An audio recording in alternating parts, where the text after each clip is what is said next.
Hey, XR here, once again playing Banished. I wanted to come back to this village, and this is the village we set up in the last video, um, and start showing how to expand a little bit more with what we're doing here.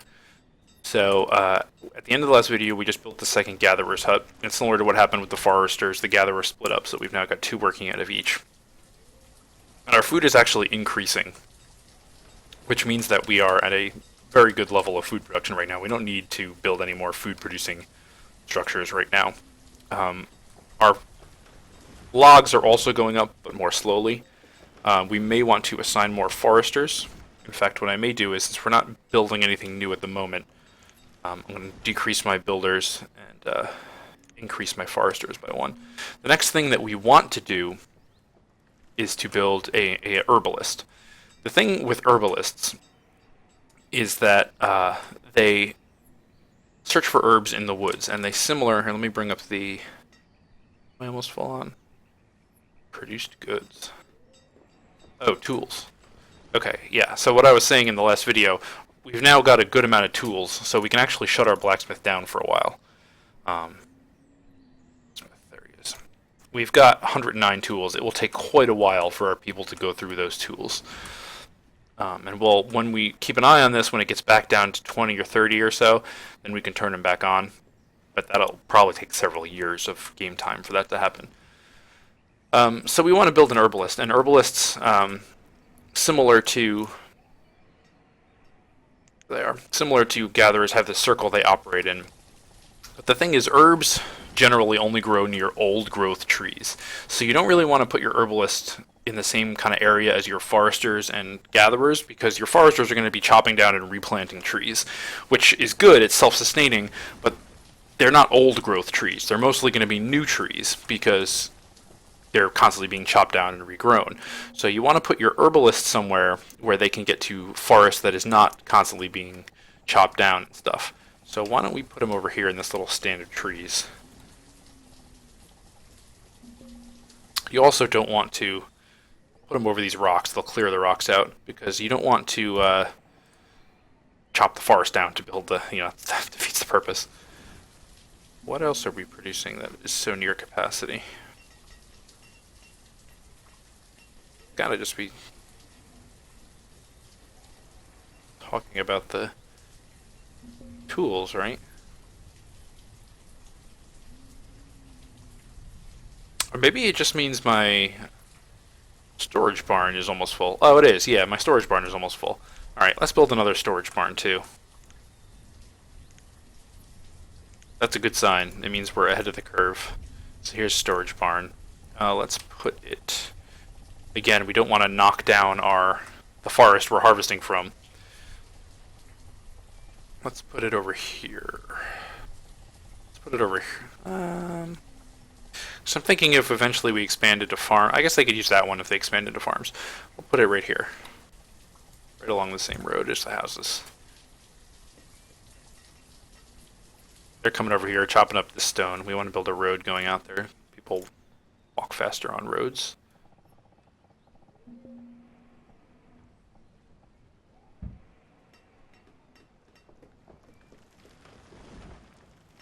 A bunch of people have grown up. We now have, I'm going to increase my builders back to 2, but we now have a bunch of spare laborers again.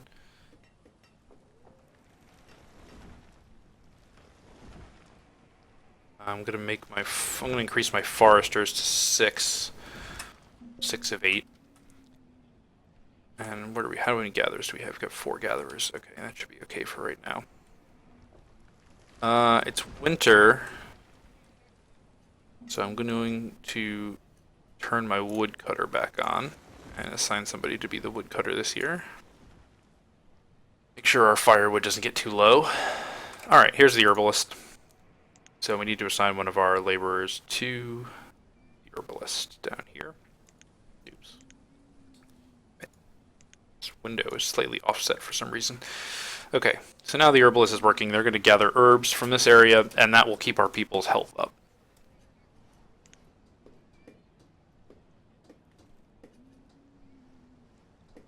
We probably want to build another house down here so the herbalist doesn't have to commute as far, and probably one of the fishermen will move into it with them. We've got enough stone and iron, so let's build another stone house. We'll put it right out here, just outside the forest that she's gathering from, so as not to reduce the gathering zone too much.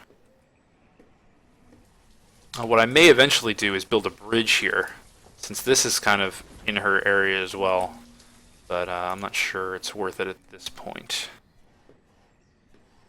And this is constantly telling me that my storage is near capacity, but there we go. Now our storage barn, we have a new storage barn. People can see got crates of fish and stuff actually sitting outside here because this barn is full, but they should be moving that inside now. And they're building up that new house. And that will also, we'll probably have a young couple move in there, if possible. And they'll probably have a kid.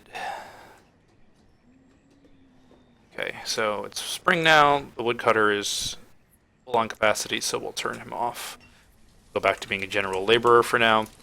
House is done, and yes, we actually had 2 fishermen move in there, but that's okay. Herbalist is probably coming from a little bit further away. Yeah, well, it's still not too bad in the scheme of things. So what else do we need to set up? We've got steady food, we've got steady firewood. Those are the 2 most important things. We've got a blacksmith. Our tools are in really good shape. The next thing we probably want is a tailor, because these are warm clothes. And the more clothes, if people have warm clothes, they can stay outside for longer in the winter without getting cold and needing to go back to a house. So they are more efficient. If they don't have the warm clothes, they need to go back to the houses more frequently to warm up, and they're not as efficient. So we want to set up a tailoring industry. And that's not too hard, but it means we're going to need something for the tailor to make into clothes. There are 2 choices for that. There's wool and leather. Leather you get from hunting. Here's a flock of deer right here. So we probably want to set up a hunting lodge before we set up the tailor. So let's build a road out here. And then we'll build a hunting lodge, and that also gives us food, so we're really going to be in good shape for food. But we also want to have it, so its circle includes the forest here, and also some of this plain where the deer come and graze. That'll be a good location for the hunting lodge. So our builders will start constructing that hunting lodge, and then we'll also have our tailor.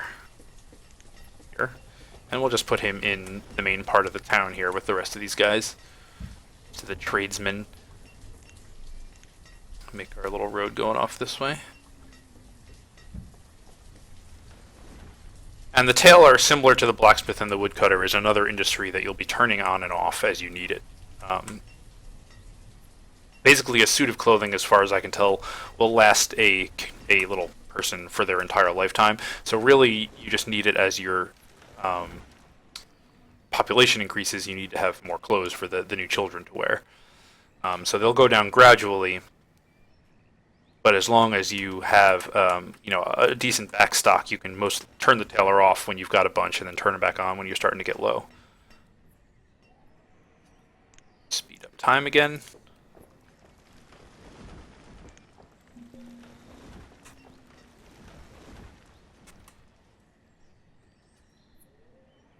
Hunting lodge is starting to go up.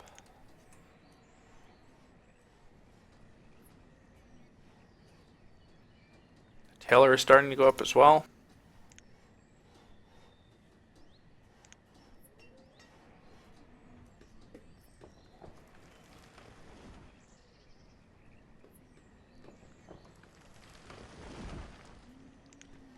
Alright, there's the hunting lodge. Nobody's working there right now. You could have a maximum of 3 hunters at a hunting lodge, but we've only got 3 laborers, so let's just put 2 there for right now. And they will start killing those deer and bringing in both venison and leather. Somehow I accidentally turned off my overview. There it is. We've only got 4 suits of clothes left, so we need that tailor up and going.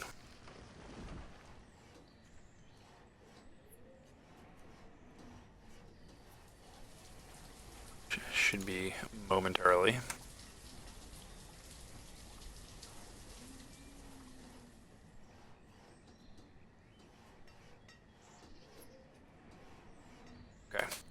So someone just matured and became a laborer, so that's good. We're keeping up a good balance there. So let's assign our one of our laborers to be a tailor. She will now start making clothes, and you can see here you pick what you want to make.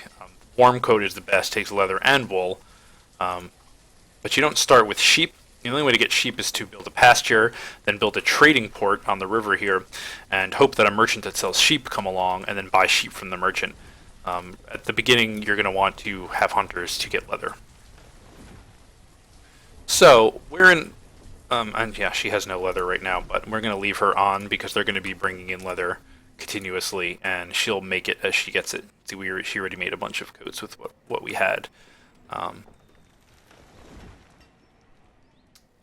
So what else can we build? Well, you can see we're starting to get low on stone. I could have my guys go out here and gather the stone, and you can do that in a pinch, but we probably want to build a quarry. We could put that out here.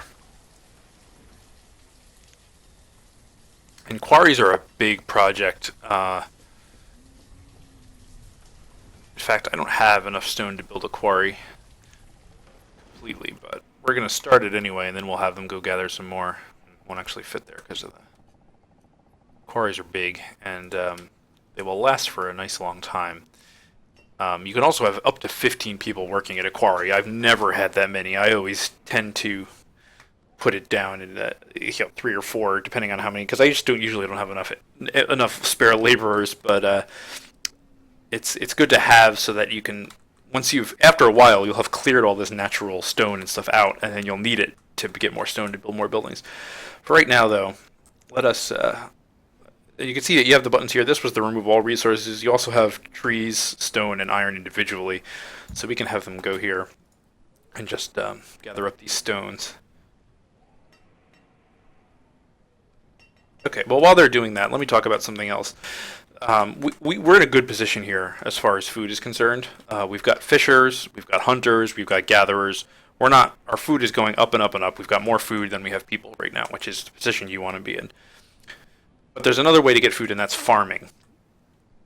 And farming can be kind of interesting. The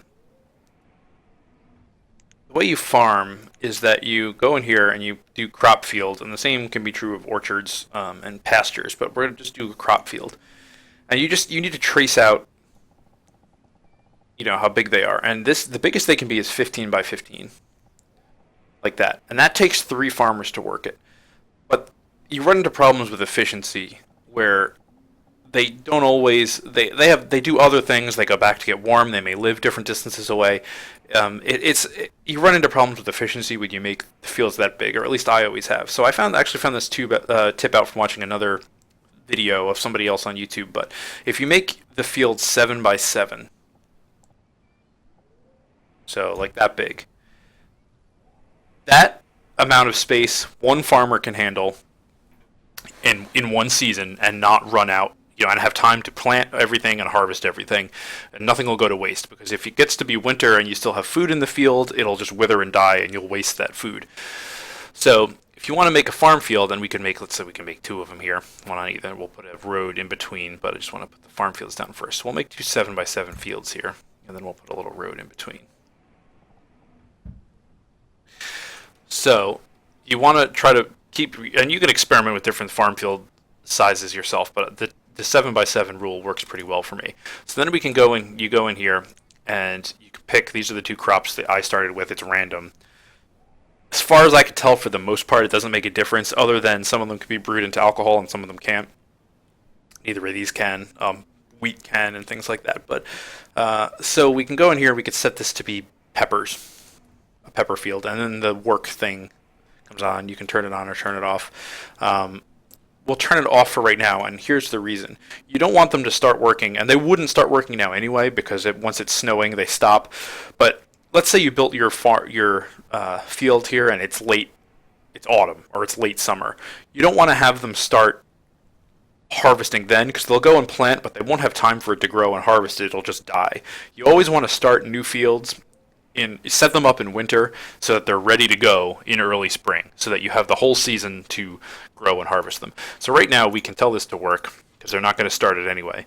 And we'll assign our 1 laborer to be a farmer. I really don't need to do this right now. I'm just doing it to show the method, so I'm not going to have anyone work on this. But so once somebody is assigned now as a farmer, they're not. Well, I'm actually going to take one of my builders off so I have the spare laborer available.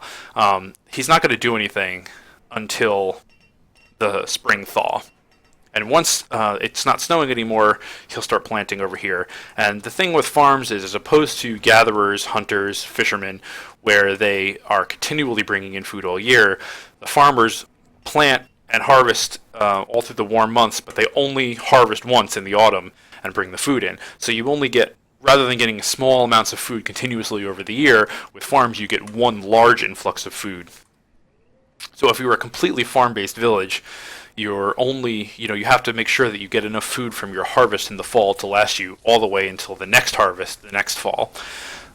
So I don't really recommend being only farm-based, but you can, of course, supplement, rather than doing gatherers or, you're going to want a hunter anyway to make coats out of, but rather than doing gatherers, you could make a bunch more farm fields and then supplement with a fisherman or something. But as you get later into the game and your population starts getting larger and larger, it's more efficient to do farms, because with farms you can have less people produce more food.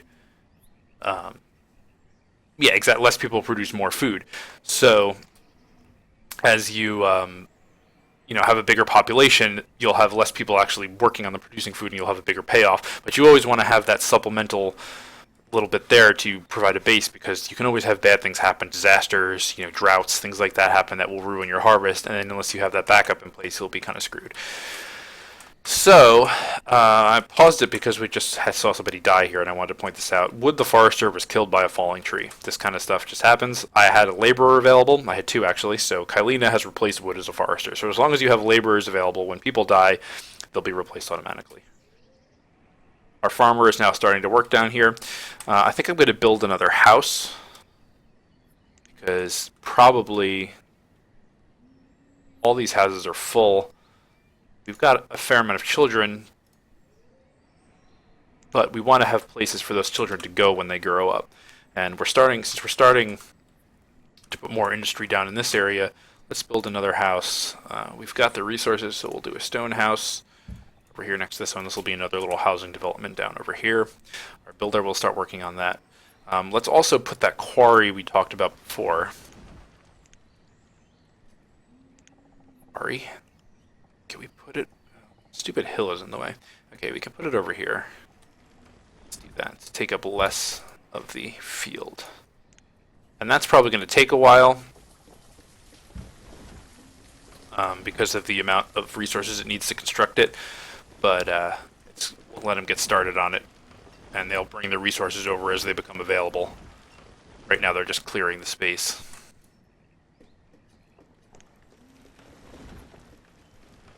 Stone house is going up.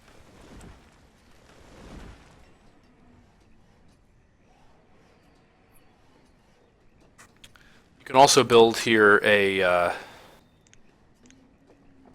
mine, and mines produce iron. You need iron less frequently at the beginning, so that's probably a little bit of a lower priority. But you can see you can only put mines on little hills or mountains, so I could build one over here. Probably I could find a way to make it work over here somewhere, but you can't just build it on flat. It just doesn't work. You need a mountain of some kind. It's a mountain here, but like on the flat, yeah, it needs to be on a mountain. So you have the mountain, you got that, you have a tavern, which makes alcohol, and alcohol increases happiness. All the rest of these things we've got. We don't have, and under here, this is food production, we've also got pastures and orchards, which we don't have. They work basically the same way as farms. You can see here our pepper plants are growing nicely now. The farmer is tending them. As we come into the end of summer, early autumn, he's going to start harvesting them and bringing them into the storage barn. Ooh, forgot to turn my woodcutter on last winter. That's not good, because now we're kind of low on wood. So I'm going to turn them on right now so we can build up a reserve before winter gets here. All the materials are in place for the quarry, so he's building the quarry. We have this other category here, town services. And these are supplemental things that you'll eventually want. We've got a town hall, which gives you much more detailed census information about what people are doing, where resources are being used, etc. We've got the hospital, which heals diseases. We've got the schoolhouse, which is what I was talking about education in the first video. That's where the students go to get educated. We've got a church, which also provides happiness. Cemetery, and what cemeteries do is when people die of old age, people get sad and it reduces happiness. But if you have a cemetery, they get less sad for each death because they can go and visit the graves, and it's makes them feel a little bit better. So rather than just dumping them in a hole in the ground at the back, I guess. So when you have a cemetery, it reduces the impact on happiness from people dying. And that's it. We've got a well, and wells just provide water to put out fires.